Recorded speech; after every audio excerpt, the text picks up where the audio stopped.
Finding the courage to change, learning to accept myself. As a little child, I learned to be very hard on myself. I took on the job of fixing others and daily failed at that. My little self had no way to know that I was trying to do something impossible. I just knew that I was not good enough. I could never make that other person feel happy. Today, I can see that many people struggle with this inner feeling of unworthiness. It's a terrible feeling. My lack of self acceptance has caused me to give up on good ideas, stay in jobs I hated, and cling to relationships that were hurting me. Perfectionism and self judgment are two of the worst behavior patterns that I have.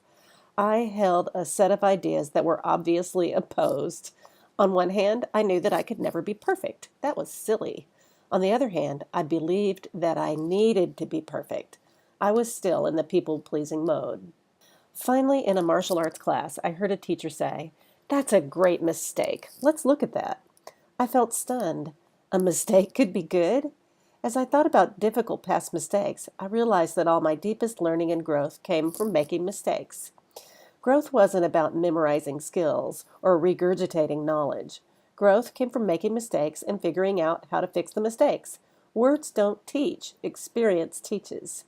Today, I'm much kinder with myself. Even when a mistake has a painful or challenging result, I'm able to accept it and move past it. I remembered to tell myself that was a wonderful mistake. Let's take a look and see what we can learn. I'm learning to accept myself.